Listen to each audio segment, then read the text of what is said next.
이 모세오경을 반드시 알아야 되고, 이 모세오경을 모르는 상태에서 요한복음을 읽으면은 잘못 읽을 수 있다. 예. 제가 지난 2년 동안의 설교 중에 누누이 강조했습니다. 누누이. 굉장히 많이. 그래서 요한복음 설교하다가 중간에 십계명 설교를 10주 동안을 했어요. 그것은 십계명이 모세오경의 축약판이기 때문에 모세오경을 알기 위해서 십계명 설교를 10주를 했습니다. 그러면 우리는 모세오경을 얼마나 알고 있을까요? 모세오경의 내용물이 뭐죠? 창세기, 출애굽기, 레위기, 민수기, 신명기인데 창세기는 그래도 좀 많이 읽어봤던 것 같아. 그 다음에 출애굽기도 좀 읽어보려고 노력을 했는데 출애굽기는 어디서부터 막히죠? 30장 이후부터 막혀요. 왜 막히죠? 성막이 나오고 제사장은 이렇게 옷을 만들어 입고 그 만드는 아니 이게 도대체 뭐야? 에봇을 만들 때 홍옥과 녹보석과 금실 은실을 짜서 해달의 가죽으로 뭘 이렇게 천막을 덮고 널빤지를 자르되 규격은 몇 규빗이 되고 어떻게 넓이는 어떻게 되고 두께는 어떻게 되고 이게 금치라 이런 게 이렇게 줄줄이 나오니까 출애굽부터 이렇게 출애굽 중간부터 포기하고 레위기로 다시 도전했는데 레위기는 더더욱더 오리무중이야. 알 수가 없어. 그러다가 민수기 넘어가니까 아는 내용이 나오는 거야. 아는 내용. 그런데 민수기는 처음에 1장부터 3장까지 넘어가기 힘들다는 거 아시죠? 유다지파 어쩌고 저쩌고 레위지파 어쩌고 저쩌고 나오는데 민수기 처음 부분은 하나도 못 알아듣잖아. 그러다가 신명기 넘어가니까 신나게 신명기는 신자가 들어가서 그런지 신나게 읽어. 신나게. 우리는 사실 모세오경을 거의 모른다는 얘기예요. 성경 통독에 도전했던 사람들은 대부분 출애굽기 중반부터 레위기에 딱 막혀서 읽는 거 포기. 아니면 점핑해서 민수기부터 읽든지. 거의 대부분 그러잖아요. 그런 경험 없으셨어요? 아예 통독 시도도 안 해보신 듯한데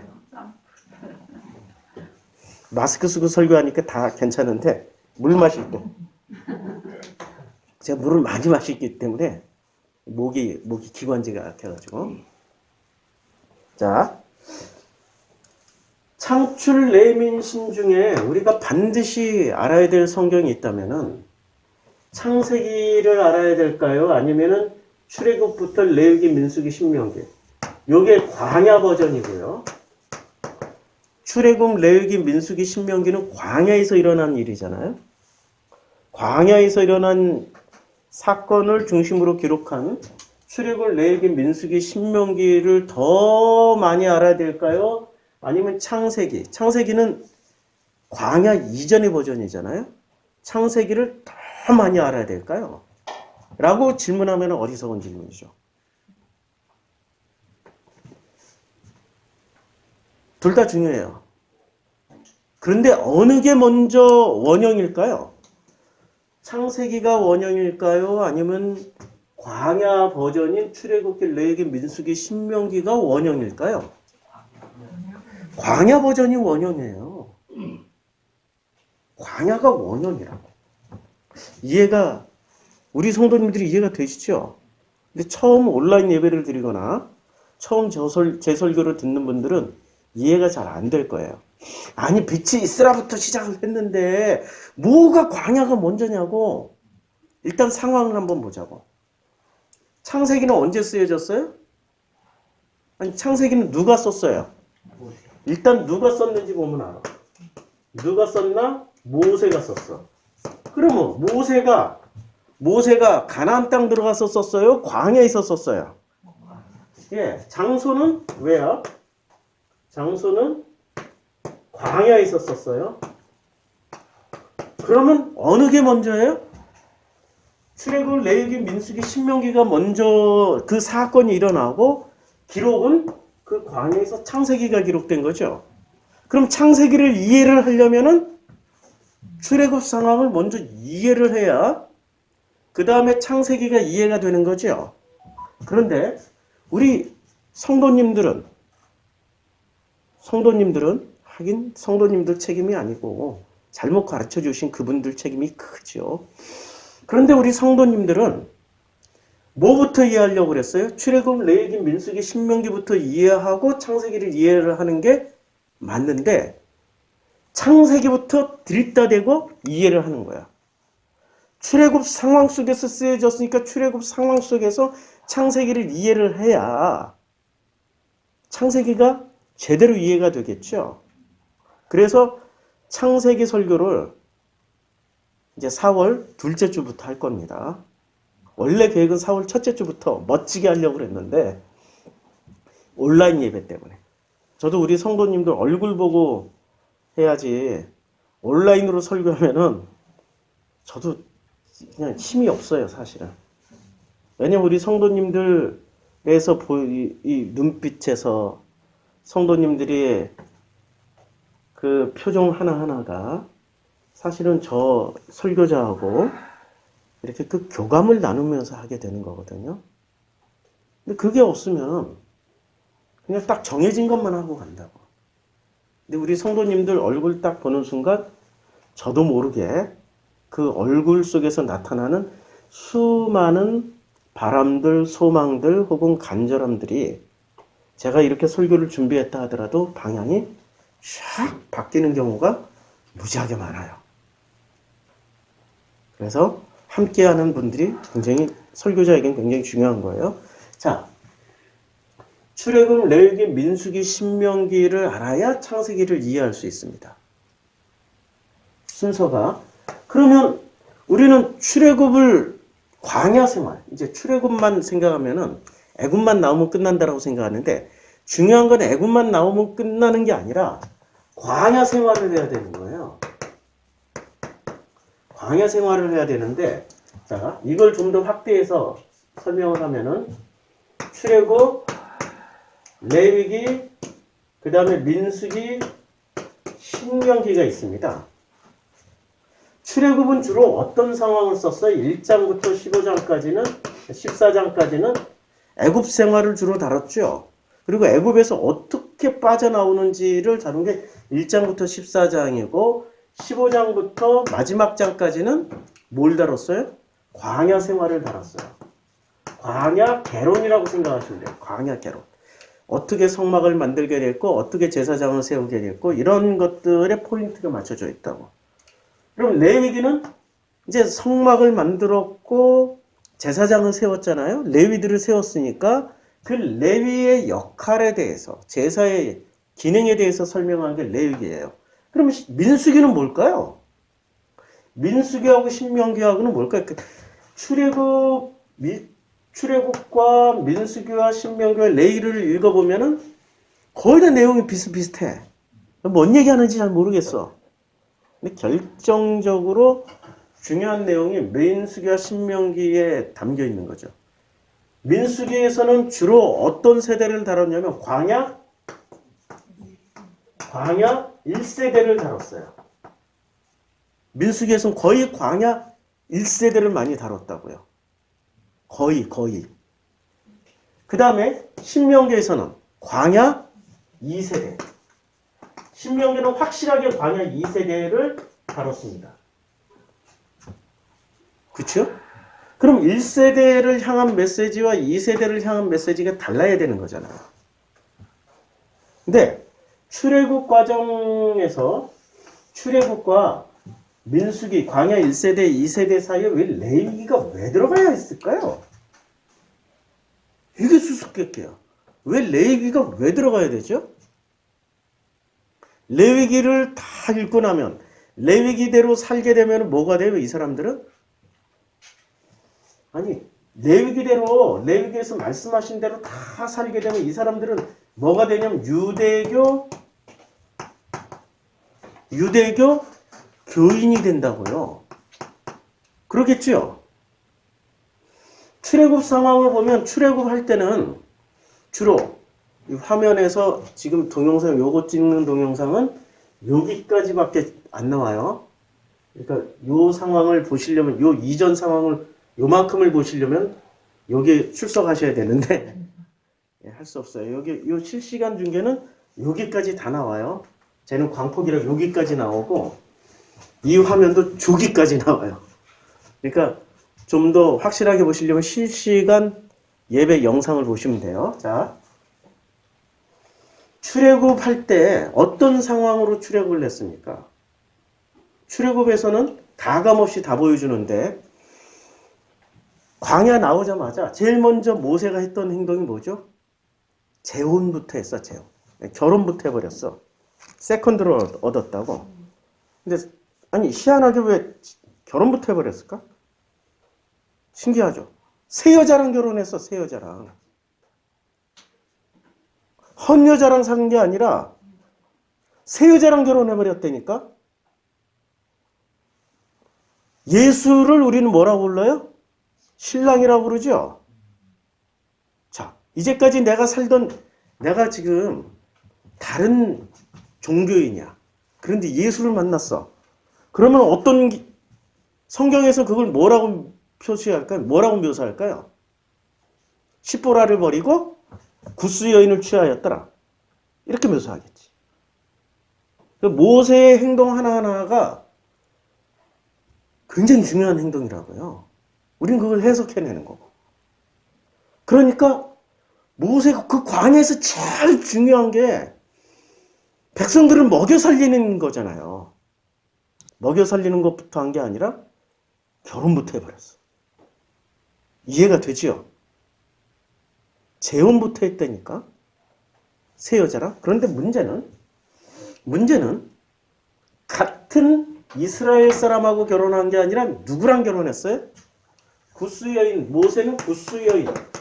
구스, 거위가 아니고. 네. 구스가 에티오피아 여인이죠. 자, 에티오피아나 혹은 수단 사람이에요. 이때 당시는 에티오피아나 수단 사람인데, 자, 에티오피아나 수단 사람은 피부색이 어때요? 예, 흑인이죠. 블랙이란 말입니다. 전혀 다른 인종하고 결혼해버린 거예요. 그러니까 이 광야에는 출애굽했을 때, 애굽에서 나올 때 순수 혈통 이스라엘 사람들만 나온 게 아니고 구스 여인도 섞여 나왔고 갈렙 같은 가나안 출신 그니스 부족이잖아. 그나스나 혹은 그니스 부족 두 가지로 소개하고 있으니까 그니스 부족 갈렙도 나와요. 물 마실 때가 제일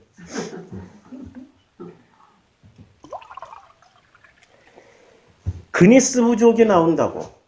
그러니까 출애굽 상황에서는 유대교를 전혀 접해보지도 않았던 이런 인종들이 섞여서 나와요.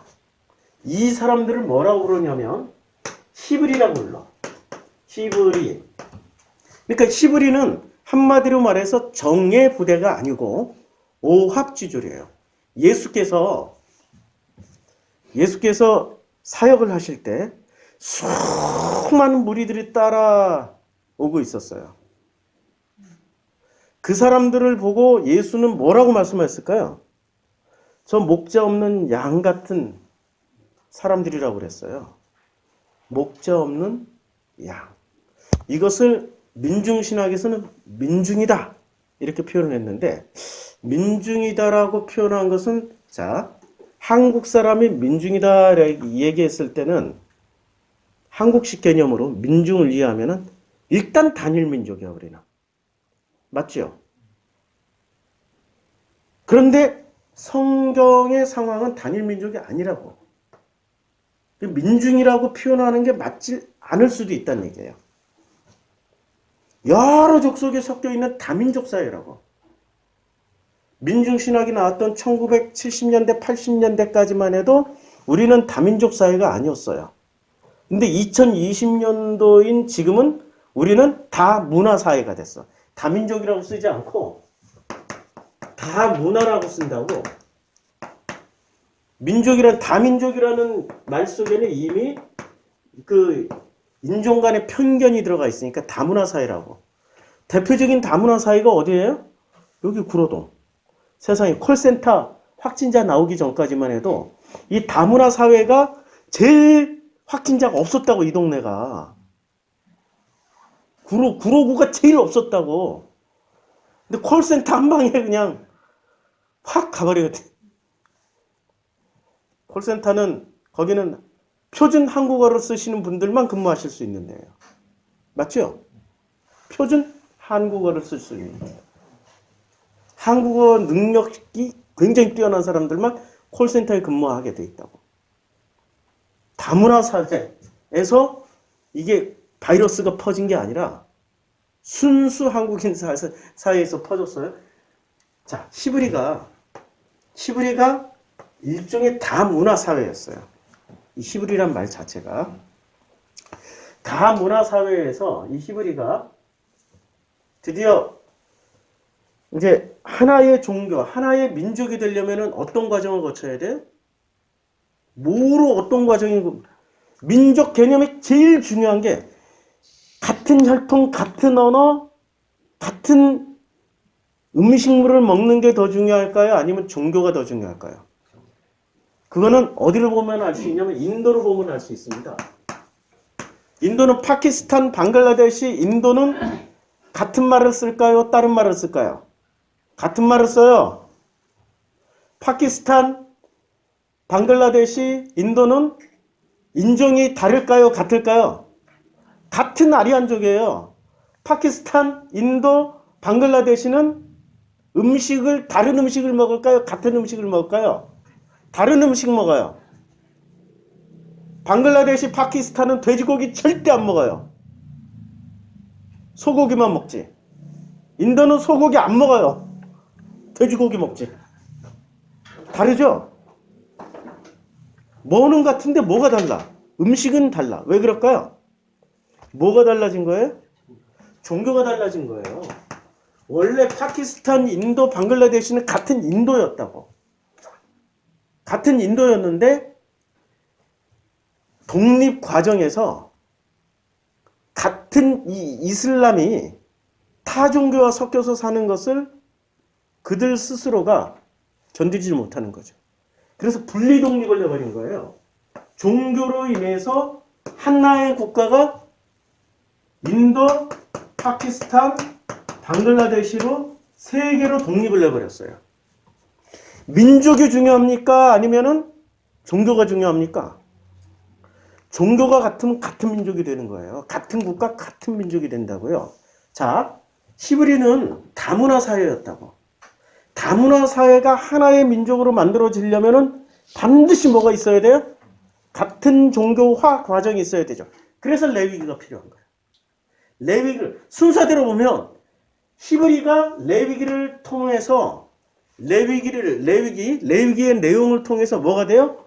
같은 민족이 되는 거야. 이 민족화되는 과정을 민수기는 1세대잖아요. 그러니까 시브리가 이스라엘로 바뀌어야 되는 거죠. 그래서 민수기는 시브리가 이스라엘로 바뀌는 과정을 아주 철저하게 집요하게 디테일하게 써놓은 게 민수기예요. 1세대가 어떻게 시브리에서 이스라엘로 거듭났는지, 어떻게 모세처럼 십보라 대신에 다른 마누라를 얻었는지, 그 과정에서 이드로가 옛 여인, 자기의 딸 십보라를 싹 아들까지 데리고 왔는데도 데리고 온 순간까지만 기록되어 있지, 민수기 신명기에서는 그 이후에 십보라랑 살았더라 이런 말이 나와요? 한마디도 안 나옵니다. 기가 막히게 한마디도 안 나와요. 시브리가 이스라엘로 바뀌는 것처럼 모세가 구스여인을 취하고 십보라하고 살지가 않아. 안 나왔으니까. 마스크가 내가 너무 흥분했어. 흥분하면 코 밑으로 다시 올릴게. 이해해 주세요. 이 상황이 이러니까. 우리 온라인 성도님들도 이해해 주세요. 이렇게 철저하게 하셔야 됩니다. 소 잃고 외양간 고치지 마시고 소 잃기 전에 문단속 하셔야 됩니다. 예수는 안식일을 지키는 게 중요하다고 그랬습니까? 안식일의 본래의 의미, 살리는 일이 더 중요하다고 했습니까? 안식일 자체를 지키는 게 중요한 게 아니라 안식일의 본래의 기능, 살리는 일이 더 중요하다고 예수가 말씀하셨잖아요. 지금 살리기 위해서 교회당 폐쇄한 거예요. 교회가 하도 살리는 일에 동참하는 게 아니라 사회적 테러를 가할 집단이 돼버리니까 강제로 폐쇄하는 거죠. 불만 많으시면 캐나다, 미국, 호주 교회를 한번 들여도 거기 기독교 국가고 세계적인 선교 국가 아니에요? 모든 교회당 아예 폐쇄입니다. 뭐 2주간 뭐 이런 거 없어요. 그냥 폐쇄예요, 폐쇄. 상상이 가십니까? 기독교 국가에서 먼저 그렇게 하는데 무슨 우리는 제가 좀 수위를 낮춰야 되겠죠. 제가 수위를 많이 낮출게요. 그러니 개독 소리 듣는 거고, 그러니 먹사 소리를 듣는 거죠. 마음 아픈 일입니다. 참으로 우리가 회개를 해야 될 그런 상황입니다. 자, 레위기를 지나서 드디어 이제 이 시스템이 종교인이 된다라는 것은 같은 종교를 가지고 있다라는 것은 같은 국가 형성이 가능하다는 얘기겠죠. 그래서 민수기로 이제 넘어오는 겁니다. 그런데 민수기는 1세대를 중심으로 다루고 있어요. 1세대가 어떻게 히브리에서 이스라엘로 거듭났고 그들이 어떻게 예배를 받아들였고 그들이 어떻게 해서 하나님의 사람들이 되어져 가는지를 보여줘요. 그래서 가데스 바네아 사건이 기록된 데가 창출 레미신 중에 어디에 기록되어 있어요? 이 광야 생활을 기록한 출애굽기, 레위기, 민수기, 신명기. 가데스 바네아 사건을 자세하게 기록한 성경이 출레민신 중에 어디에 나와요? 민수기에 나오죠. 13장, 14장에 두 장에 걸쳐서 가데스 바네아 사건이 나와요. 이게 터닝 포인트가 되는 거예요. 이게 히브리에서 이스라엘로 거듭나게 되는 계기가 가데스 바네아 사건이에요. 그래서 광야를 총 몇 년이라고 해요? 네, 광야 40년이라고 그러죠. 근데 실제로 요한복음에서는 광야 40년이라고 다루고 있습니까? 요한복음에서는 광야 40년이라고 다루지 않아요. 요한복음에서 보면은 38년이라고 그래요. 자, 요한복음 5장에 보면 이 일에서 모세오경을 알아야 해석이 되는 거예요. 모세오경 모르면 이거 해석이 안 돼요. 자, 예수께서 이제 38회 된 병자가 있더라. 왜 하필 38회야? 아니 이걸 왜 이렇게 디테일하게 얘기를 해야 돼? 자, 38년. 이 38년이 뭐 하던 시절이었어요? 광야 38년. 우리 성도님들은 설교를 많이 들어서 잘 아셔요. 광야 38년. 그럼 플러스 2년 하면은 모두 40년이란 말이야. 그러면 왜 38년과 2년을 왜 나눴어요? 이거 나누게 된 이유가 있을 거 아니에요. 결정적인 이유가 가데스 바네아 사건이야. 가데스 바네아 사건이란 말이에요.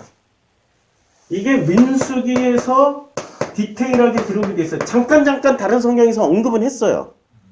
그러나 디테일하게 기록한 게 민수기 13장, 14장이라고. 왜 이걸 언급을 했을까? 터닝 포인트가 여기니까. 가데스 바네아 사건은 뭐였는지 무슨 사건인지 아시죠? 정탐꾼 12명을 보냈는데 12명 중에 10명은 우리는 메뚜기입니다. 우리는 저들이 바보예요. 차라리 애굽으로 돌아가는 게 낫겠어요. 지랄을 하고 있었어요. 하나님은 그것을 용납을 하셨나? 용납이 안 됐지. 용납이 안 돼서 어떻게 했어요? 그래, 너 1세대는 다 죽어. 너희는 다 죽어서 너희의 뼈다귀는 광야에서 돌아다닐 거야. 하나님이 대노하셨어. 그리고 2년 만에 가나안 땅 들어갈 수도 있었는데 2년 만에 가나안 땅 들어갈 수 있는 기회를 주셨는데도 불구하고 하나님이 대노하셨기 때문에 38년을 돌려버린 거예요. 그래서 이 38년 동안에 광야 1세대는 다 죽고 광야 2세대, 신명기 세대로 교체가 됩니다. 민수기 세대에서 신명기 세대로 교체가 돼요. 그래서 38회 된 병자가 요한복음 5장에서 나오는 거예요. 38회 동안 이제 광야 2세대면은 대단히 훌륭한 세대가 되어야 되잖아요. 대단한 훌륭한 세대가 되어 있어야 되잖아요. 그런데 예수를 만났던 38회 된 병자는 이것을 광야 38년, 그러니까 광야 38년이 1세대 초점이 아니라 2세대 초점. 여기는 1세대예요. 광야 2년 동안은 1세대 중심이고 가데스 바냐 사건으로 인해서 1세대는 은퇴시켜버려요. 전년 무대에서 은퇴시켜버린다고. 어디로? 전부 다 땅속으로 은퇴시켜버려. 아니면 땅속으로도 아니야. 너희 뼈다귀가 광야에서 굴러다닌다고 그랬으니까 실제로는 매장을 했겠지만 하나님의 진노는 어떻게 했어요? 그냥 뼈다귀째로 굴러다니게 해버린 거야. 그게 하나님의 진노의 표시예요. 그러니까 요 2년 동안은 가데스 바냐, 민수기 13장, 14장을 중심으로 해서 세대 교체가 일어납니다. 세대 교체가 일어나는데 이 세대 교체를 해서 이제 광야 2세대는 굉장히 훌륭한 세대가 되어야 되잖아요. 1세대가 죽고 2세대가 거듭나면 2세대로 거듭났으면 어려서부터 자기 부모들이 어떻게 하나님한테 당했는지를 다 보면은 생각날 거 아니에요. 이 뭐 정신 차리고 할 거 아니에요. 제가 얼굴 구조가 잘못된지 자꾸 마스크가 나요. 이렇게인데 못 내려가게 안경으로 딱 맞고. 자, 세대 교체가 되면 광야 2세대로 세대 교체가 되는데 신명기 핵심 내용이 뭐죠? 잘 모르겠다. 그러면 복과 저주라고 생각하시면 돼요. 신명기 핵심 내용은 복과 저주예요. 광야 2세대는 뭐를 배우냐면 복과 저주를 배우는 거예요. 그래서 복과 저주가 계속 끊임없이 반복돼. 28장 이전까지는 신명기 1장부터 27장까지는 복수를 해줘요. 민수기, 그러니까 앞에 나왔던 출애굽기, 레위기, 민수기를 복습을 해줘요. 그러다가 28장부터 시작해서 마지막 장까지는 33장까지는 뭐를 해주냐면은 복과 저주에 대해서 끊임없이 얘기를 해줘요. 왜 광야 2세대는 복과 저주를 배워야 될까요? 궁금하지 않아요? 왜 배워야죠? 광야 2세대가 왜 복과 저주를 끊임없이 왜 배워야 되냐고요. 이걸 보면 신약에 구약의 해석의 열쇠가 있다고. 38회 병자가 있었어요. 그런데 이 병자는 예수께서 그 누우신 것을 보고 병이 벌써 오래된 줄 아시고 이르시되 내가 낫고자 하느냐 하고 물어봐요. 광야 2세대에게는 예수님 물어보신다고. 낫고자 하느냐라고 하면은 어떻게 대답해야 돼요? 낫고자 한다고 해야죠. 근데 이건 참 놀라운 거예요. 지금 예수님이 오셔가지고 한국교회에 물어보는 거야. 너희가 낫고자 하느냐 하면은 왜요? 우린 병에 걸린 적도 없고 아픈 적도 없는데 몰라요? 그리고 물어보는 당신 또 누구야? 거꾸로 이렇게 얘기할 수 있다는 거죠. 맞죠? 환자가 자기 병을 정확하게 인식하고 자기가 그 병에서 노임받기를 원하는 게 중요한 거라고. 근데 신천지처럼 너 확진자지. 아니 이 사람들이 구분을 못하는 것 같아. 신천지가 뭘 구분 못하냐 하면은 참 웃기는 얘기 좀 한번 할게요. 신천지가 뭘 구분하지 못하냐면 확진자와 확진자를 구분 못해. 이거 구분할 수 있죠? 너 확진자냐 하면은 이 사람들은 뭐로 생각하는 것 같아? 꼭 확진자고. 그러니까 피해 다니고 숨어 다니고 절대로 자기가 확진자라고 얘기를 안 하잖아, 이 사람들은. 일부러 마스크 벗고 막 병실마다 돌아다니면서 다 일부러 환자들마다 감염시켜버리고 일부러 마스크 벗고 미장원도 가고 자기가 다 돌아다니면서 다 감염시켜버리고 자기는 확진자라는 거야. 그냥 확진자가 아니고 확진자일 뿐이야. 이만희의 말씀을 먹고 확 쪄버린 확진자라고 생각하는 거야. 맞죠? 38년 된 환자는 예수를 만났을 때 분명하게 뭐를 알았어요? 아, 내가 병들었구나. 나는 나아야 되겠구나. 1세대와 2세대의 차이점이 이거야. 1세대는 자기가 무슨 병에 걸려 있는지 모르는 사람들이야. 근데 2세대는 자기가 무슨 병에 걸려 있는지 정도는 알고 있는 사람들이라고. 그치요?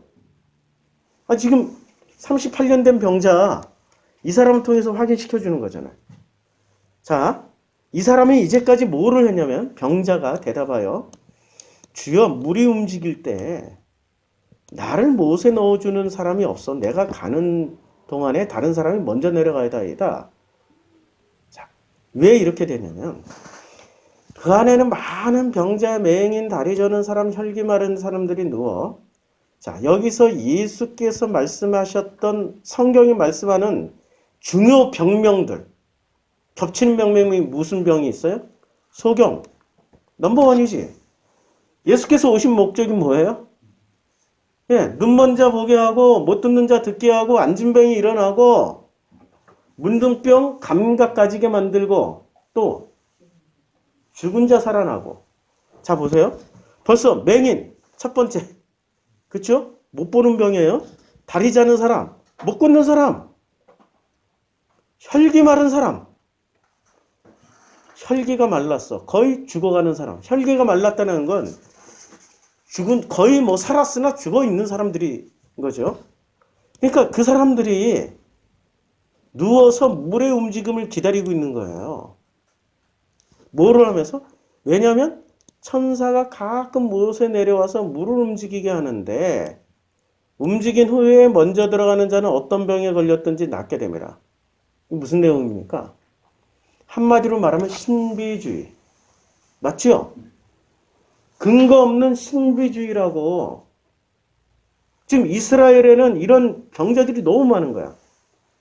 예수님 당시의 이스라엘은 맹인, 못 걷는 사람, 살았으나 죽어있는 사람. 그치요? 이 사람들이 전부 다 목 근처에 몰려 있어서 고침을 받으려고 한다고. 뭐로? 신비주의로. 신비주의는 근거 없는 말을 하는 사람들이 신비주의잖아요. 자, 근거 없는 말을 신비주의로 하는 사람들을 이제 그 사람들이 어떤 병에 걸렸든지 낫게 되미려라 라고 이렇게 이거는 실제로 낫게 됐을까요? 이런 믿음을 가지고 있는 걸까요? 믿음을 가지고 있는 거지. 그러니까 38년 된 환자는 지금 어떤 상태에서 살아가고 있어요? 신비주의.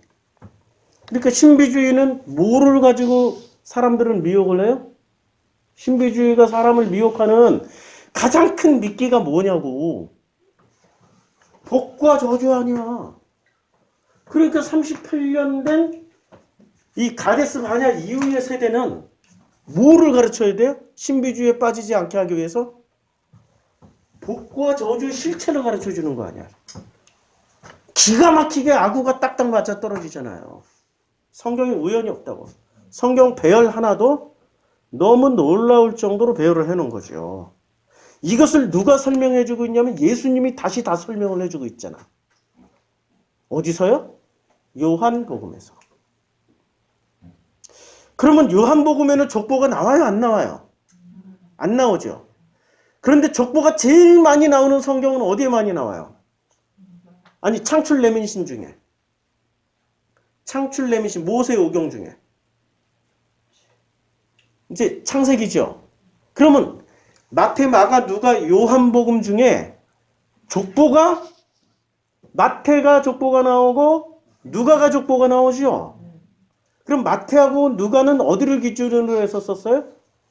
창세기를 기준으로 해서 썼죠. 창세기를 재해석해 놓은 책이 마태와 누가고, 지금 요한복음은 족보가 안 나오죠. 말씀이 육신돼서 우리 가운데 거하셨죠. 그것을 뭐라고 그래요? 성경에서 만나라고. 그럼 어디에 기초해서 썼어요? 예.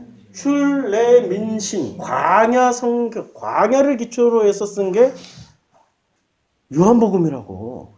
그러니 출애민신을 알아야 해석할 수 있는 성경이 요한복음이죠.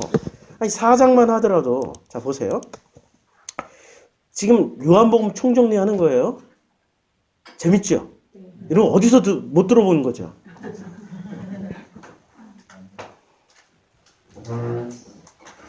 우리 월세는 좀 나와야 돼. 강사료는 둘째 치고라도. 웃자고 하는 사리에 또 죽자고 덤비는 사람들이 있어서 물 한 모금 마셔. 아유. 자, 사마리아를 통과하는 겁니다. 수가라고 하는 동네가 있는데, 이 수가성은 어디에 가까워요? 야곱이 그 아들 요셉에게 준 땅에 가까워요. 자, 수가라고 하는 동네 한번 찾아보자고. 그리심산 산과 에발산. 여기 보면 이제 이게 그리심산과 에발산이에요. 여기가. 그럼 수가성은 어디에 있을까요? 그리심산과 에발산 사이에 있는 세겜 땅. 왜냐면 이 세겜 땅을 누가 줬어요? 야곱이 요셉한테 준 땅이라고. 요 땅이야. 여기서 가깝다고 하니까 사마리아는 어디에 있어요? 아니, 세겜 땅 근처에 있는 거 아니야. 그리심산과 에발산 사이에 있는 데가 사마리아라고요.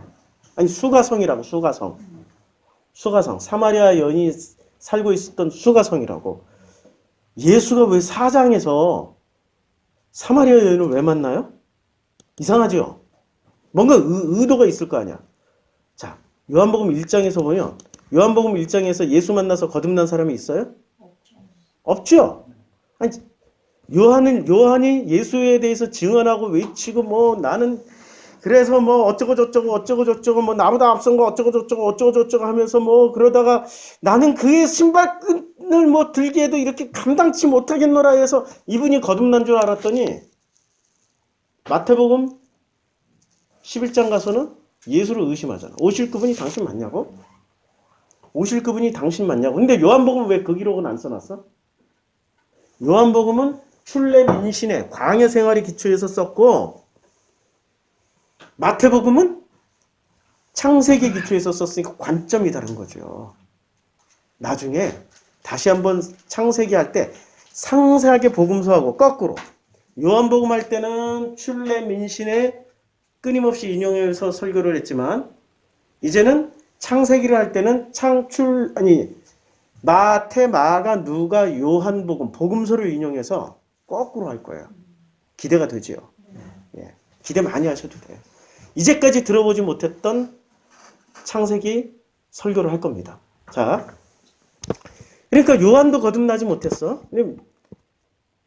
자, 나는 물론 뭐 세례를 베풀거니와 너희 가운데 알지 못하는 한 사람이 있으니 곧 내 뒤에 오시는 그이라 나는 그의 신발끈을 풀기도 감당하지 못하겠노라, 이런 얘기를 했는데 그는 결국 오리무중으로 가버렸고, 그 다음에 예수를 따라갔던 두 제자가 예수를 따라요. 하나님의 어린 양이로다 라고 누가 얘기했어요? 요한이 얘기했더니 요한의 제자 중 둘이 예수를 따라요. 근데 예수께서 돌이켜 그 따르는 것을 보시고 물어 이르시되, 이제 뭐 이렇게 해서 따라간 사람들이 누구 따라요? 시몬, 그 다음에 안드레, 그 다음에 빌립.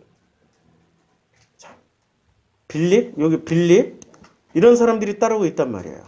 근데 이 사람들 중에 지금 요한복음 1장에서는 거듭난 기록이 없죠. 이제 겨우 따르기 시작한 거야. 자, 요한복음 2장에서는 거듭난 사람이 있습니까? 요한복음 2장에서 뭐를 만들어요? 첫 표적이 뭐예요? 물로 포도주를 만든 거잖아요. 물로 된 포도주를 맛보고도. 물로 된 포도주를 맛봤다라는 건 물이 변하여 포도주가 된다는 얘기인데,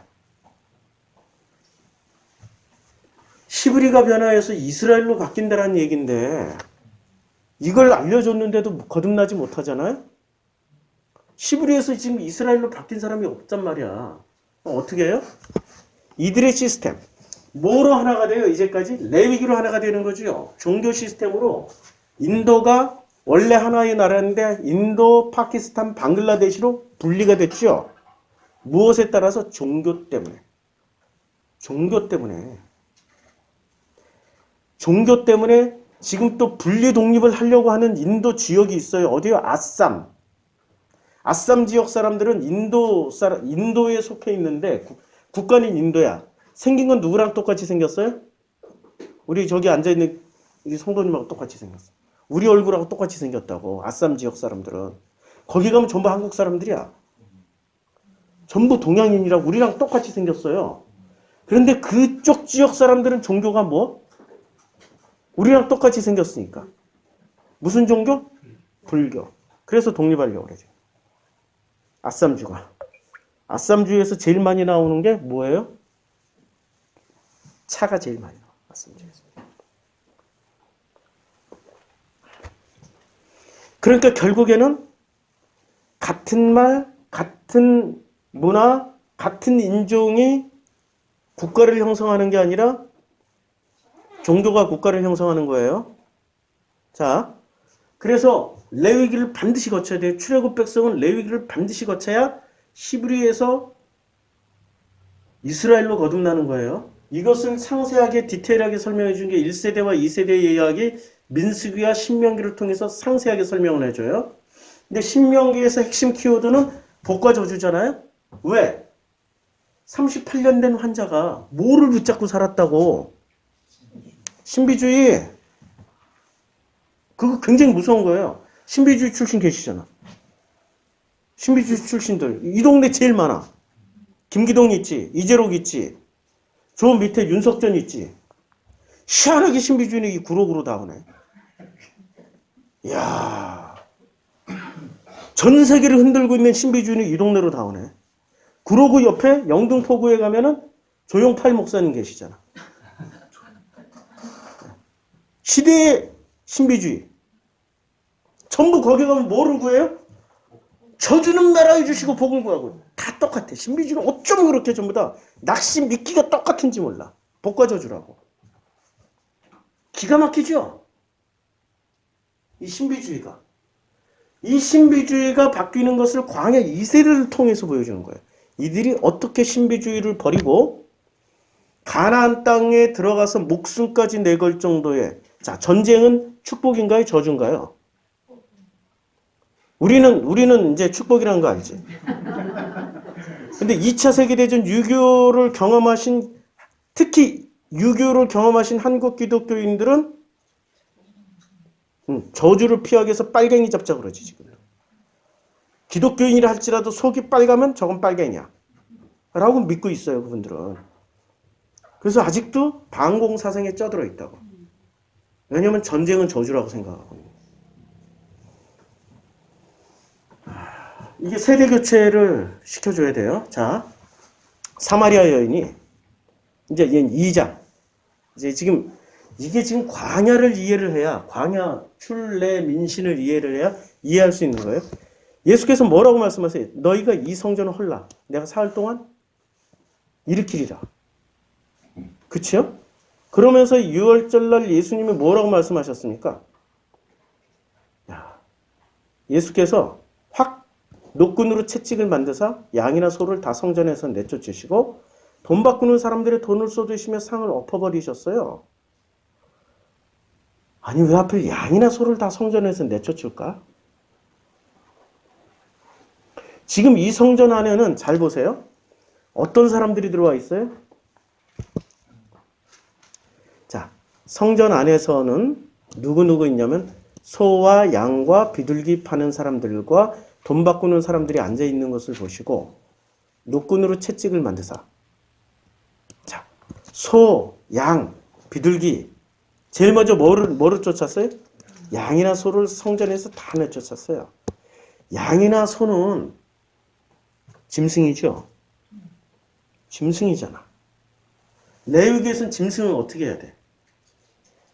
각을 뜨고 기름을 갈라내고 똥을 분리해서 버리고 철저하게 가르쳐주고 있죠.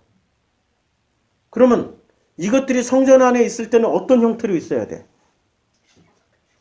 분리된 형태로 있어야 되는 거지.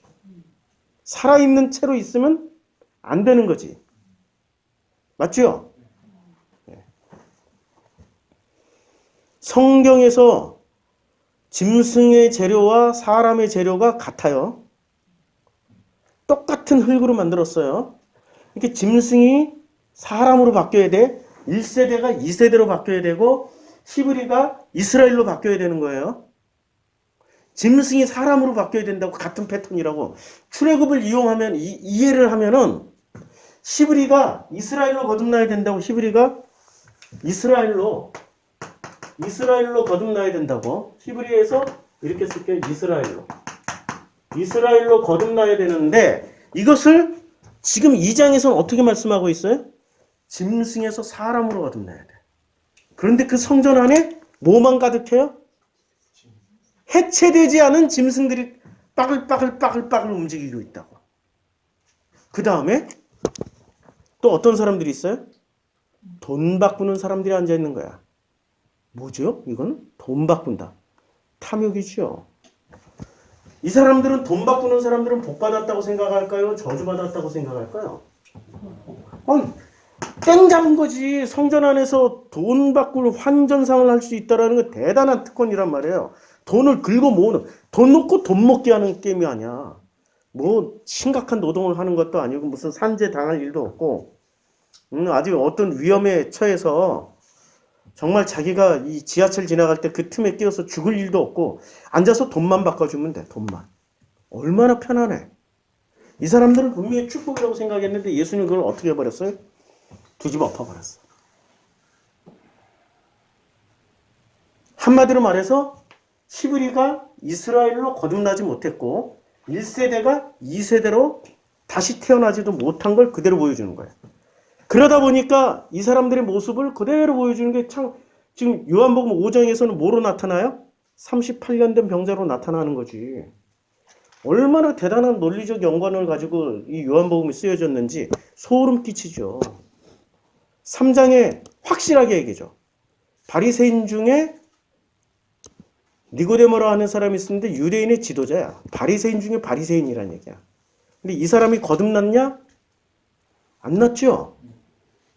그러니까 거듭나지 않았기 때문에 히브리에 그냥 머물러 있는 거고 이스라엘로 거듭나지 못했고 1세대 가데스 바냐 사건을 일으켰던 이 1세대와 같은 시각을 가지고 있다는 얘기죠.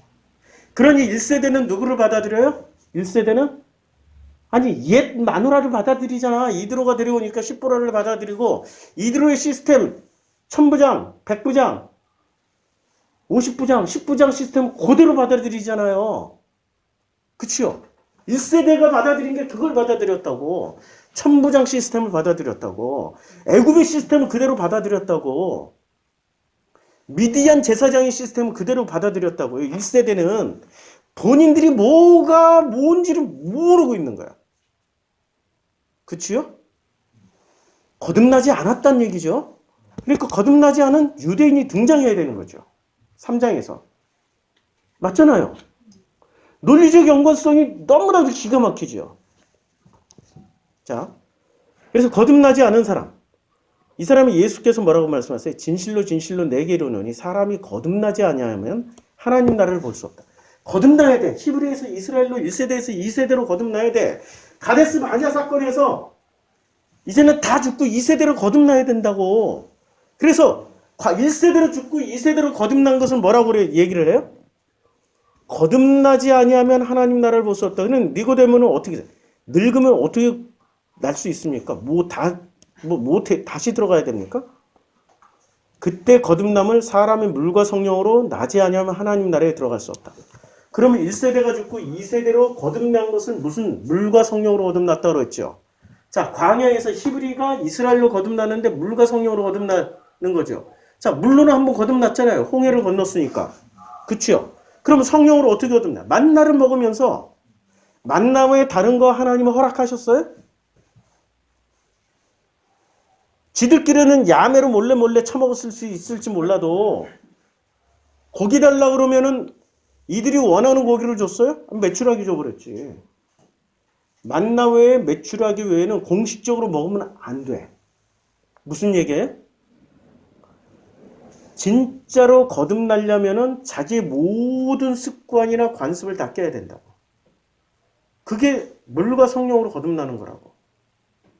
그럼 만나러 오신 분이, 요한복음에서 만나러 오신 분이 말씀이 육신돼서 오신 예수님 아니에요. 예수님을 진심으로 이해를 하고 예수를 받아들일 때 비로소 거듭날 수 있다는 말씀이잖아요.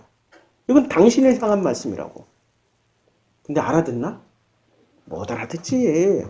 그냥 과학적으로만 이해하는 거야. 과학적으로 다시 태어나는 모태로 다시 들어갈 때 소위 과학, 합리, 이성 요 틀 안에 머물러 가지고 예수님이 말씀을 이해를 못한다니까. 제가 젊은 시절 그랬어요. 하나님을 내 머리로 이해 못하니까 하나님은 고무신, 신이잖아, 신. 고무신, 헌신, 세신 이런 식으로만 이해를 했어. 머리로 이해를 하려니까. 인간의 머리가 그렇게 뛰어나지 않아요.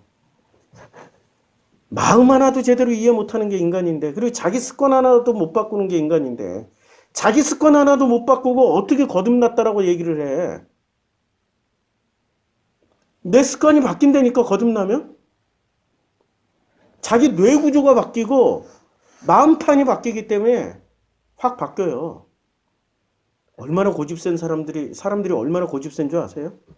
짐승들은 상황과 현실에 따라서 바뀌어요. 저기 분명히 맛있는 게 있어. 배는 3일째 굶어가지고 죽을 것 같아. 근데 맛있는 게 있는데 분명히 이상해. 뭔가 이상해. 저기 들어가면은 뭔가 착 내려와가지고 자기를 철커덩하고 가두거나 철커덩하고 어떤 덫이 와서 자기를 탁 발목을 붙잡을 것 같아. 분명히 먹을 수 있게 해놨지만 배가 고프지만 이 현실적인 상황을 기가 막히게 판단해서 어디다 배팅을 해? 자기가 사는 길에 배팅을 해. 며칠 더 굶어도 좋아 하고 싹 피해가요. 근데 인간은 어떻게 해요? 끊임없이 따먹어.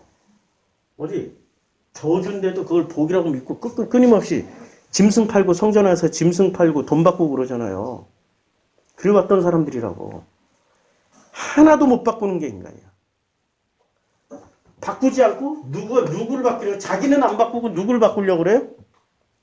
하나님을 바꾸려고 그러지. 하나님 바꾸려고 그러잖아요. 그래서 주로 기도하는 내용을 보면 하나님 바뀌라고 기도하잖아. 나 바꾸려고 기도하는 게 아니라 하나님 바꾸라고. 하나님 이거 안 해주시면 확 40을 굶어버리고 안 해주시면 나 뒤져버릴 거야 막 이러고. 주로 하나님을 바꾸려고 기도하잖아요. 내가 바뀌지 않고 하나님 네가 바뀌어. 말은 그렇게 안 하지. 말은 누구처럼 예쁘게. 제가 바뀌지 않고요. 하나님이 바뀌었으면 참 좋겠어요. 말투가 예쁘다고 내용물이 예쁜 게 아니야. 기독교인들은 그거 참 조심해야 된다고. 말투 예쁘게 했기 때문에 자기는 면죄부 받고 자기는 죄를 안 지었다고 생각해. 중요한 건 내용물이거든. 기독교인들은 말투부터 가르쳐 주잖아. 기독교인 부모들은. 내용물부터 가르쳐 주는 게 아니라 말하는 형식부터. 야, 그런 식으로 말하지 마. 하나님의 영광을 가려. 야, 너 정성필 목사처럼 말하지 마. 재수 없어. 말할 때는 거시기처럼 얘기해. 제가요. 근데 뭘 싫어한다라는 얘기를 싫어요로 하고 싫어요, 좋아요 얘기를 못해. 어떻게 하냐? 모태 신앙이니까. 모태들이 그 다 거시기거든. 모태. 그래서 어떻게 하냐면 제가요 좀 피곤해요. 이런 식으로 싹. 그걸 너무 예쁘고 너무 좋다라고 그거부터 가르쳐준다고. 내용물부터 가르쳐줘야지. 이해하시죠? 거듭나지 않았기 때문에 뭐가 뭔지는 몰라 아직. 거듭나면은 자기가 얼마나 혐오스러운 존재인지를 바로 안다고. 자, 그러니까 예수님 말씀하신 거 육으로 난 것은 육이요 영으로 난 것은 영이다.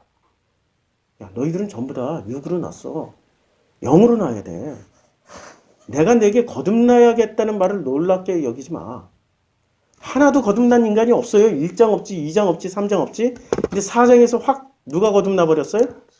사마리아 여인이 확 거듭나 버렸어요. 사마리아는 어떤 종교? 섞인 종교. 섞여 있다고. 유대인들이 극도로 싫어하는 종교라고. 그런데 이 여인이 확 거듭났어요. 왜요? 예수 만났기 때문에. 그리고 예수만 만나면 확 거듭나. 살아나.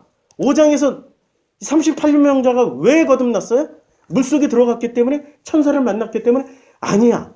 누구 때문에 거듭났어요? 예수 만났기 때문에 거듭난 거예요. 예수 만났는데도 말을 이쁘게 했어? 아니면 솔직하게 했어요? 말을 너무 이쁘게 안 했지. 말을 이쁘게 했으면 제가요 38년 되긴 했는데요.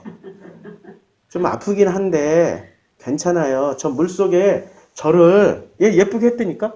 저를 좀 물가에다만 갖다 놔주시면 제가 이렇게 1등으로 퐁당 들어가서 나을 수 있을 것 같은데 라고 얘기를 했죠. 이게 뭐 지금 모태신앙이잖아. 보세요. 자, 이렇게 병자가 대답하여 주여 물이 움직일 때 제가 모태신앙 버전으로 나를 못에 넣어주는 사람이 없어서요. 내가 가는 동안에 다른 사람이 먼저 내려가. 여기도 우는 소리 하면 다른 사람이 다 양보하고 먼저 내려가요. 예수가 이 말을 듣다가 어떻게 해버려요? 야, 듣다가 말고 그냥 일어나 너 자리 들고 걸어가 이 새끼야. 이 새끼야는 성경에 기록이 안 돼. 아 진짜 마스크 때문에 진짜. 내 자리를 들고 걸어가라고 해버리니까 그 사람이 어떻게 됐어요? 뭔 일인지 빨떡 일어나가지고 자리를 들고 걸어버렸어요. 엄청나게 많은 게 생략된 거죠. 누구를 만나요? 거듭나요? 사마리아 여인도 38년 된 병자도 광야 1세대도 2세대도 누구를 만나야 돼요? 예수 만나야 돼. 근데 예수 이름 부른다고 만나는 거야? 예수 믿습니다 한다고 해서 만나는 거야? 웃기는 짬뽕이고 그게 섞인 종교고 예수가 무슨 말씀을 하셨는지 그 내용물을 알아야 된다는 거죠. 근데 요한복음 하나도 해석할 줄 모르면서 출애굽, 레위기, 민수기, 신명기도 모른 채 어떻게 요한복음을 해석하고 창세기도 모른 채 어떻게 마태, 누가를 해석한다고 그래.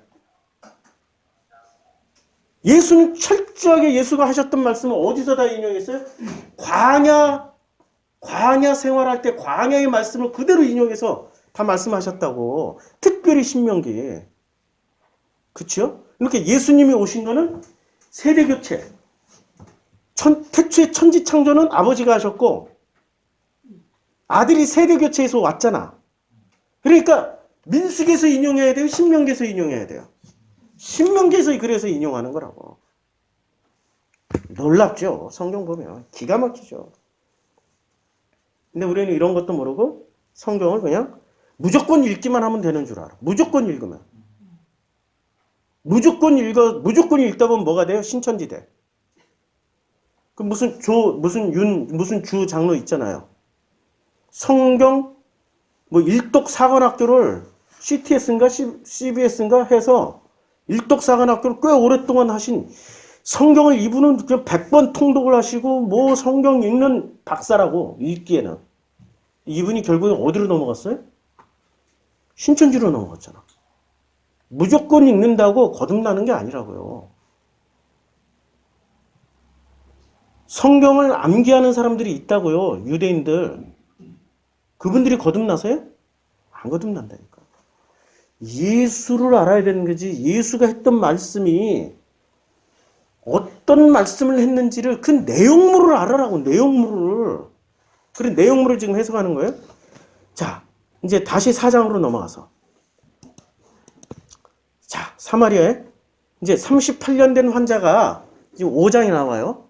그러면 이 여자는 왜 하필 수가성에서 살아야 될까? 그리고 예수님은 왜 가다 말고 그냥 수가를 헐레벌떡 방향을 갈릴리로 가시는 중에 사마리아를 통과를 해야 되는데 사마리아에 있는 수가라고 하는 동네로 예수님이 방향을 확 틀어버려요. 그쵸? 자, 근데 이 여자가 뭐라고 얘기를 하냐면, 자, 뭐라고 얘기를 해요?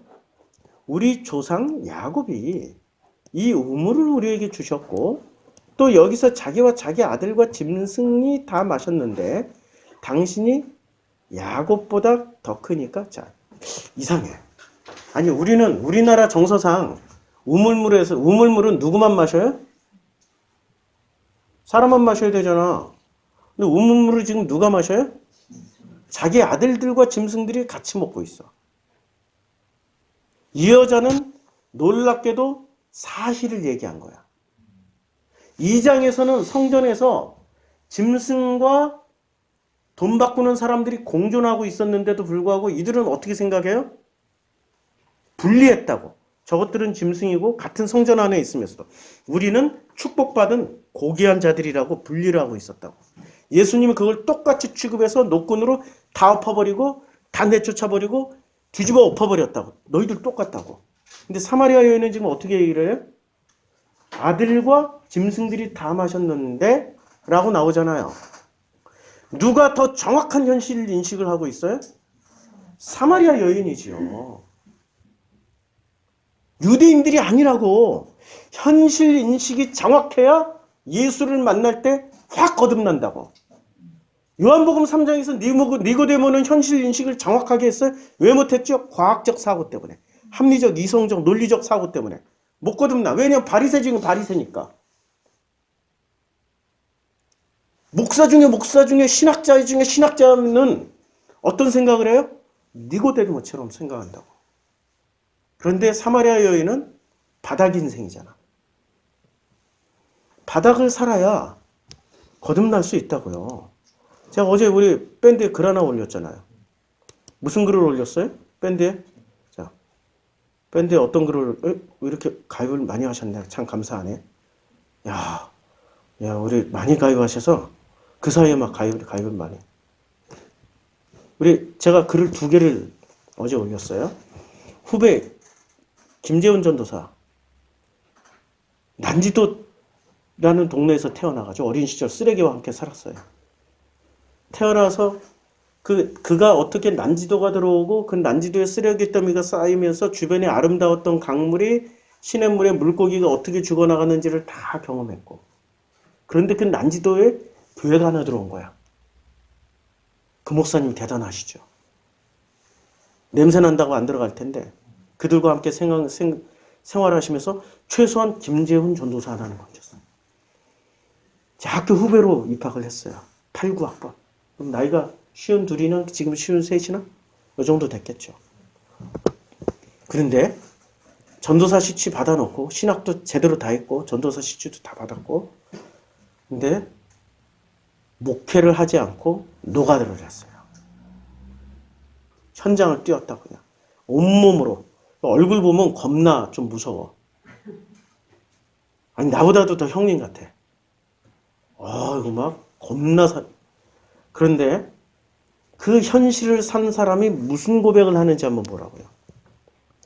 처음부터 뭔가 된 것 마냥 사는 사람들 이미 틀려먹었다. 뭔가 된 것 마냥 사는 사람들이 있잖아요. 아무것도 자기가 이뤄놓은 것도 없는데 자기 관념에서는 뭔가 돼 있어 이미. 현실은 아무것도 아닌데 물어보면 제가요 뭐 할 거예요. 근데 왜 현실을 안 살아? 뭐 할 건데요. 뭔가 돼 있는 것처럼 마냥 사는 이미 틀려먹은 거야. 일평생을 노가다로 살아왔던 사람이기 때문에. 그런데 신학을 했어. 가끔 사람이란 존재의 허물이 얼마나 가치 없고 나약하고 모순적인지 이해하지 못한 사람들은 절대로 인간 가치를 판단해서는 안 된다. 나중에 찬찬히 읽어보세요. 지는 노을의 의미, 이게 삶의 어떤 의미죠. 삶의 어떤 의미를 깨닫기까지는 피눈물 나는 삶의 여정에 서 있지 못하는 한, 피눈물 나는 현실을 살아야 된다는 거야. 현실을 살면 다 피눈물 흘리게 돼 있어요. 그 피눈물을 안 흘리기 위해서 독과 저주 신비주의 붙잡고 가는 게 광해 2세대들이었다고. 피눈물 안 흘리려고. 종교인들이 피눈물 안 흘리려고 어디로 피신해 있어요? 종교라는 데로 다 피신해가 있다고. 피눈물 흘리기 싫어서. 그런데 피눈물 나는 삶의 여정에 서 있어야만이 깨달을 수 있는 것들이 있다고. 그래야만이 하나님 만날 수 있다고. 누가? 사마리아 여인이. 니고데모는 아무것도 안 돼 있는데 니고데모는 자기가 가지고 있는 지식 때문에 처음부터 뭔가 된 것 마냥 선생 노릇하고 있었다고. 지도자 하고 있었고. 맞잖아요. 근데 4장에 넘어가니까 아무것도 안 된 여자야. 동네 사람들 눈길도 피해서 몰래 나온 여자야. 그런데 그의 삶은 피눈물 나는 삶이었다고. 남편이 5이나 있는데 지금 있는 남편도 자기 남편이 아니었으니까. 그 인생을 살아봤으니까. 살아가고 있으니까. 삶의 여정에 서 있지 못하는 한 그런 사람은 인간의 의미를 깨닫지 못하고 죽을 것이다. 야, 노가다 했는데도 말을 참 이쁘게 썼어요. 나 같으면 돼질 것이다. 이렇게 쓸 건데. 뒤져뿌려라 뭐 이렇게 쓸 건데. 참 노가다 현장에서 많이 거듭나셨어요. 그러한 사람들은 자신이 만든 왕국을 삶의 전부로 착각하는 거예요. 자신이 만들어. 그 틀은 언제 깨져요? 현실을 치열하게 납품 하나 하기 위해서 치열하게 우리 아주 소규모 영세 상인 노동자들 우리 업주님들 그 자기 자식들이 기다리고 있고 자기 자녀들 한 끼 밥을 먹이기 위해서 치킨 튀기고 치킨을 직접 배달하면서 왜 이렇게 늦게 왔어요? 짜증나게. 재수없는 아줌마들이 이렇게 얘기를 하더라. 예 죄송합니다. 예 죄송합니다. 이 사람이 자존심이 없어서 주먹을 못 써서 그거 다 듣고 살아야 돼? 피눈물 나는 현실을 살아가는 사람들이라고. 눈물 난다고 이런 걸 보면.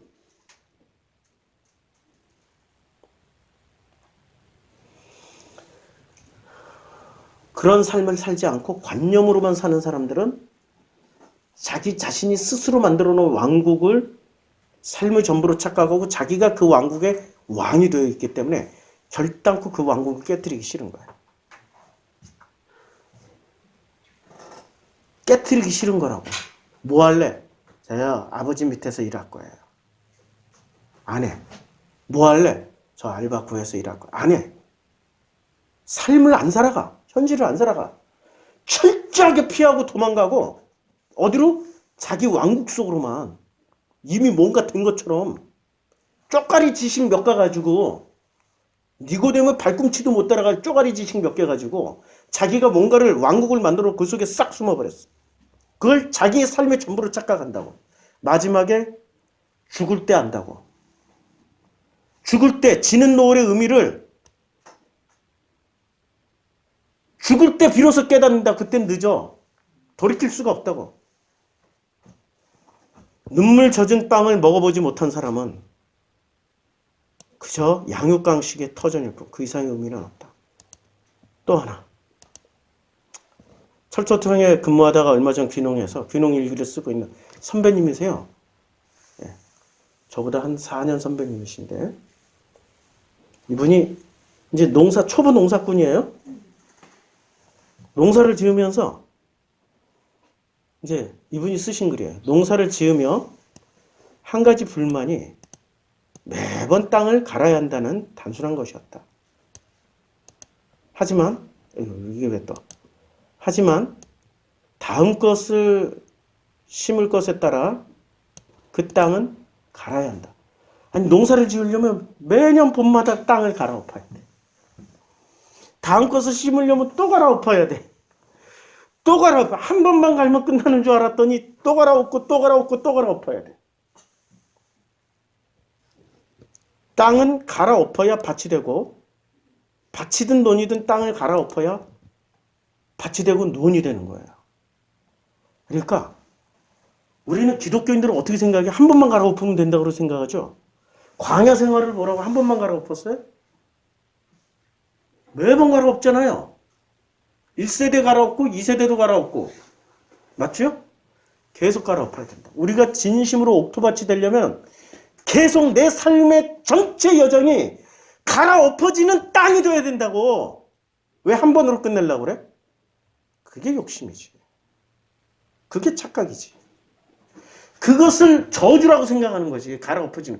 그것을 받아들이는 게 복이라고. 현실을 살아가는 게 복이라고. 왜 현실을 자꾸 피해서 자기가 만들어 놓은 어떤 그 관념이라는 왕국 속에 숨어가지고 거기서 스스로 왕이 돼서 통치를 해서, 그러니 예수라는 왕이 오시더라도 안 받아들이는 거지.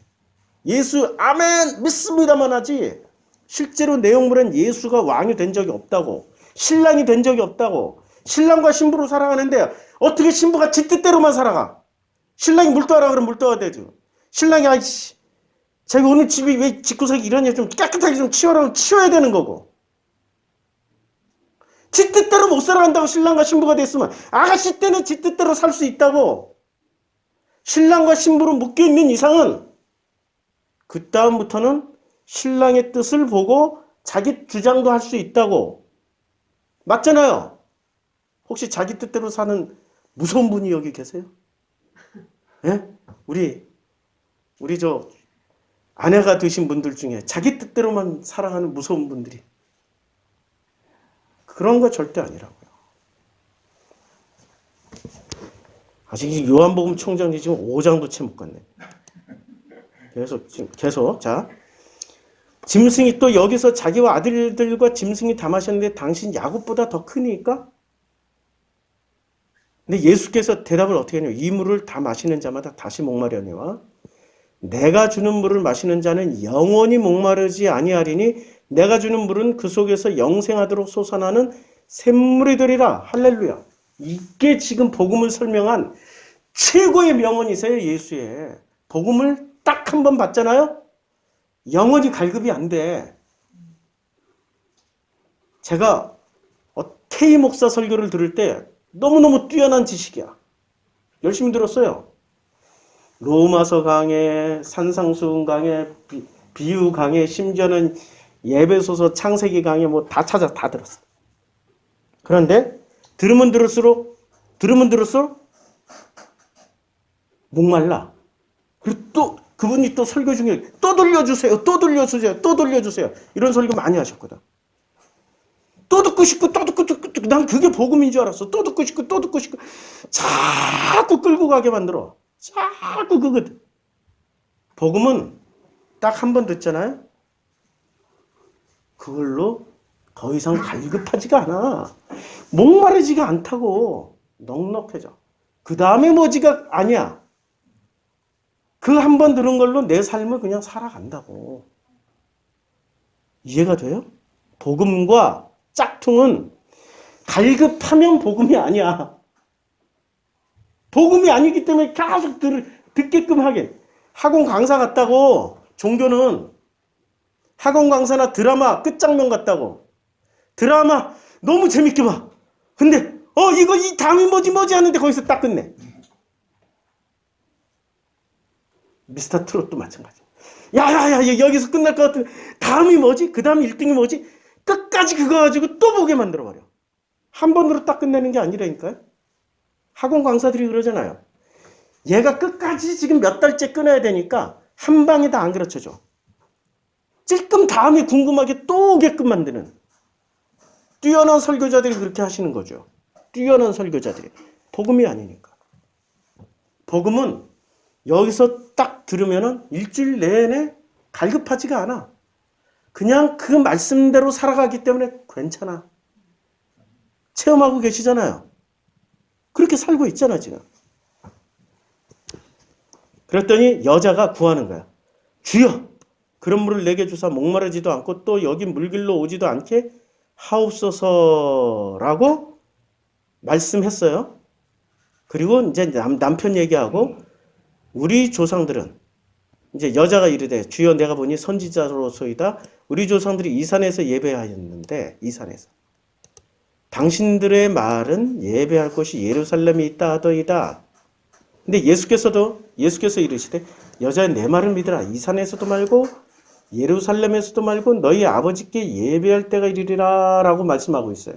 자, 이 여자는 예루살렘까지 갈 수 있는 여자입니까? 아니면 갈 수가 없는 여자입니까? 갔다가 어떻게 돼요? 유대인들한테 돌 맞아 죽어요. 그러니까 이 산에서도 말고. 그러니까 이 여자는 지금 에발산에 속해 있는 사람인가요? 그리심산에 속해 있는 사람인가요? 가운데 지금 세겜 땅 요게 있어, 수가성 요기 있어요.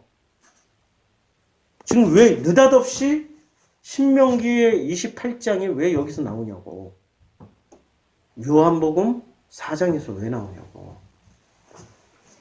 그러니까 이 여자는 이 산과 저 산이, 복을 대신하는 산이 그리심산이잖아요.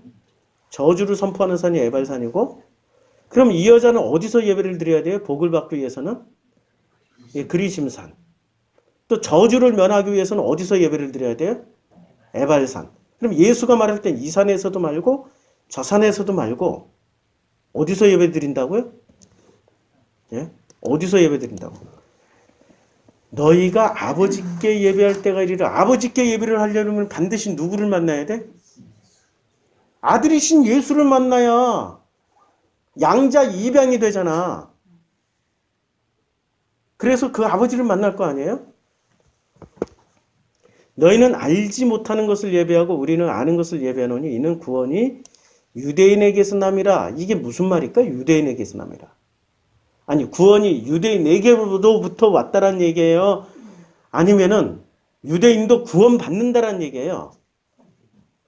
해석 잘해야 된다고.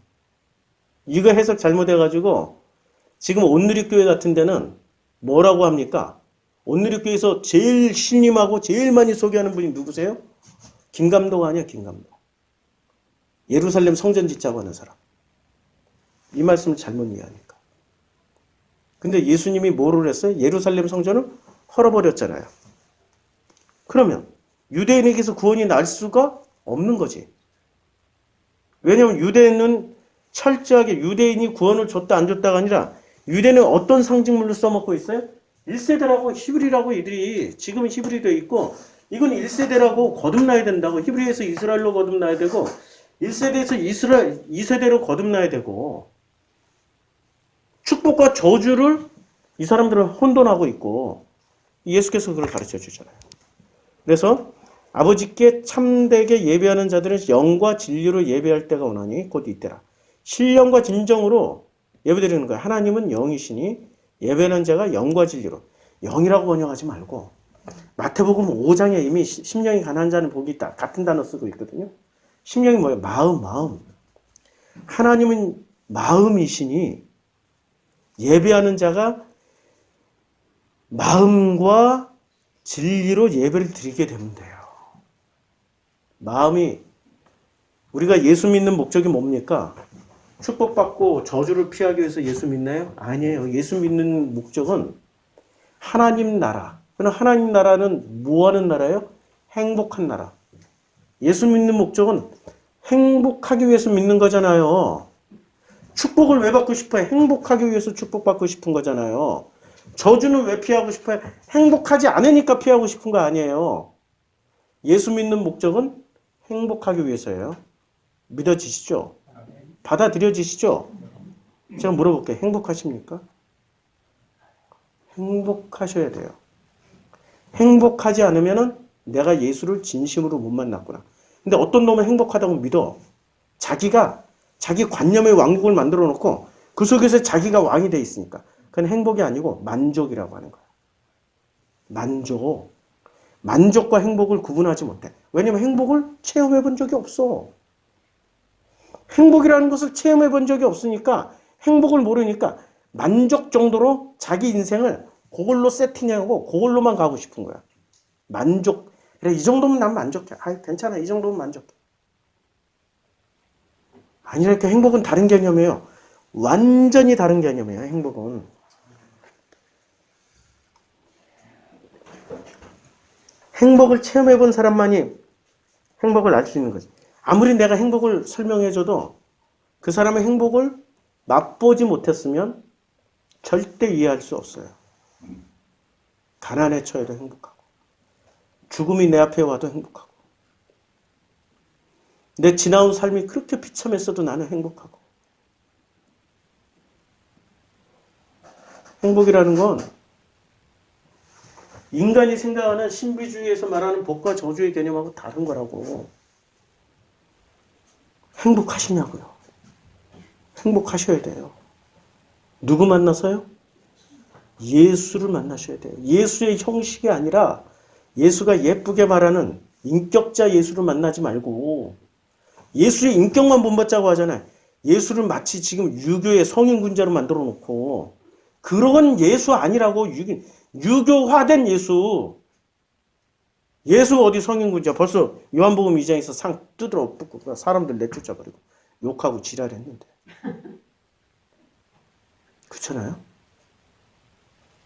선생 중에 선생한테도 막말로 해버리잖아.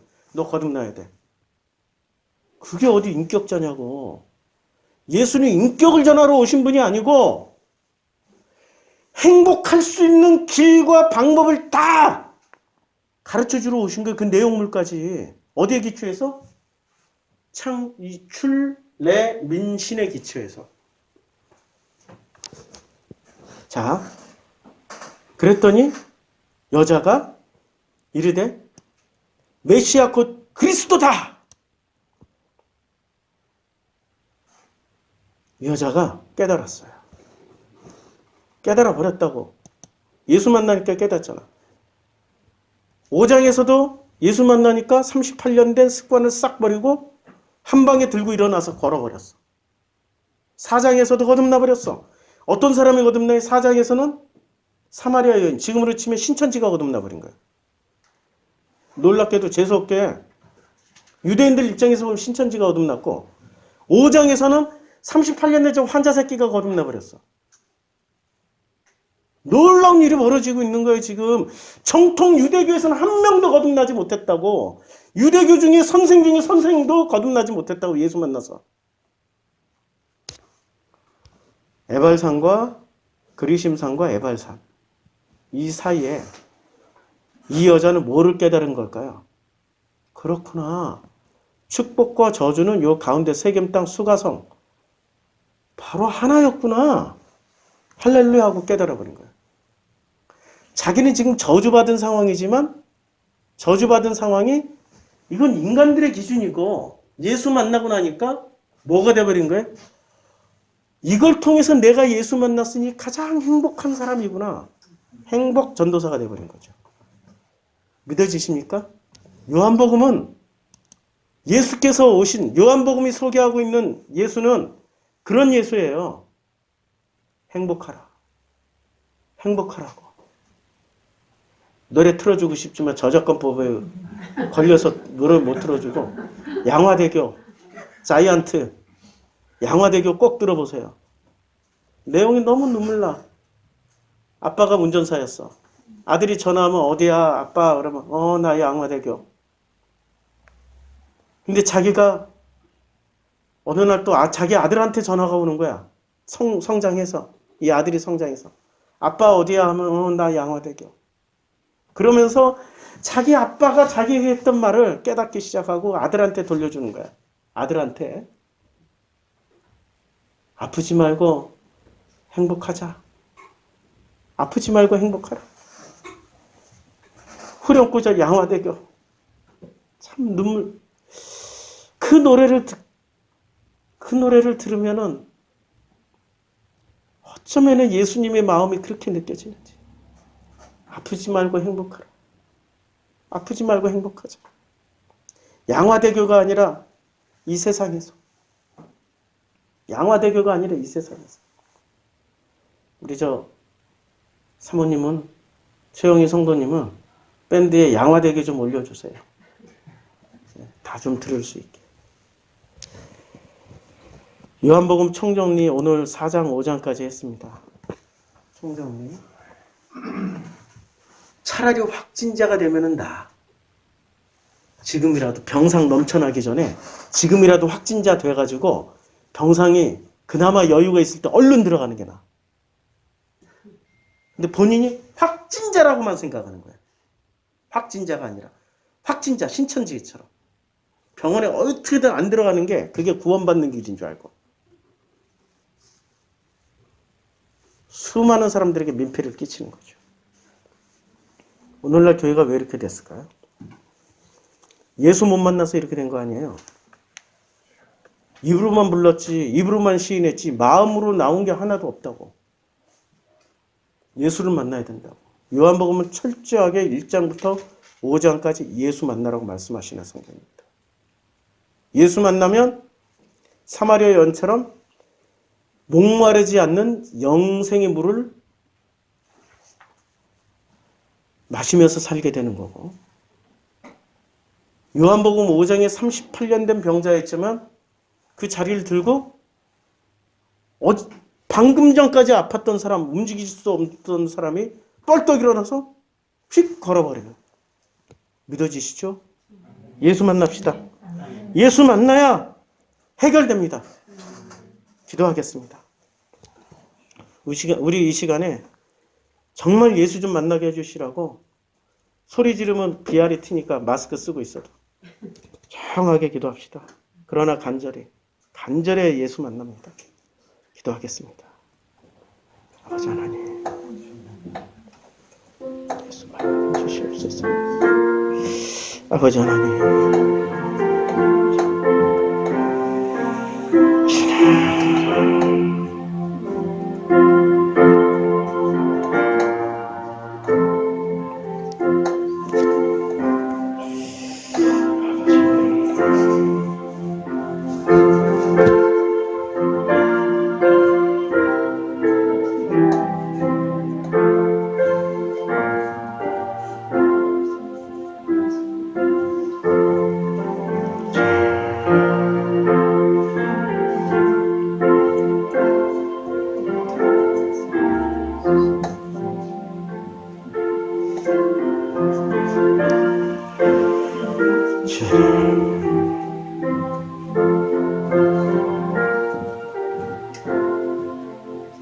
아버지 하나님, 말씀이 육신이 되어서 우리 가운데 거하시는 예수님을 이제는 눈을 뜨고 보게 해주시고 귀를 열어 그의 마음의 소리를 듣게 해주시며, 이제는 예수를 만났다면 일어나 걸어 땅끝까지 증인되게 해주시며, 감각이 없던 우리 마음에 이제는 모든 감각을 느끼며 공감할 수 있도록 축복하여 주시옵소서. 죽은 자처럼 누워있다면 일어나 빛을 발할 수 있도록 축복하여 주시옵소서.